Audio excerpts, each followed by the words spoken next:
Spices you with the highest meaning, then you will perform peak. Pag yung happiness yung highest meaning, wala, you can never perform peak. Mantakin niya yan. Yan ang mangyayari sa inyo. Mapapagod kayo because walang highest meaning. Pero pag ang trabaho may highest meaning, buong buo sa loob, buong buo ang purpose, buong buo ang intention, walang pagod yan. Gets? Did that session make sense? Do you have any violent reaction, comments, suggestions? Anything, Nigel? Anything, Mark? No. Anything, Jet? Anything? None? Oliver? Ma'am, that was great. I love your energy.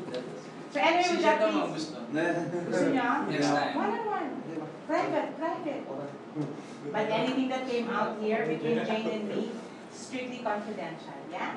Huwag niyo i-chismis sa ganito ako mag-coach because when people coach for me, ayoko rin alam nila yung process ko, di ba? Na, tatanggay ka naman. Diba? So it's fun, and I do different strategies. Sometimes I'm really very, very sarcastic. Sometimes I'm very spiritual. I have different strategies kasi sa kanya, depende. Okay? So let's have a group picture, Ram. Okay? So no more questions, no more suggestions, no more scheduling. Do you want to schedule a one-on-one coaching? Okay, get your card. Oh, sure.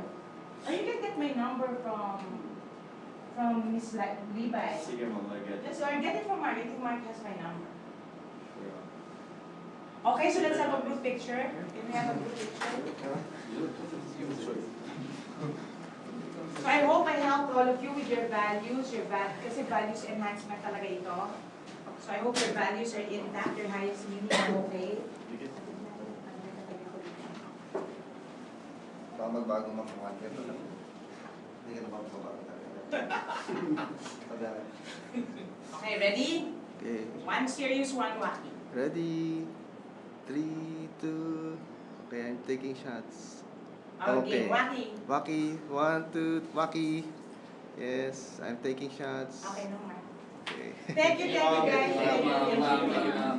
Thank you, Ma'am. Jane. You can do it. 1.5 years, ha? Okay guys, patulong 5 is. 5 is? 5 is, oh.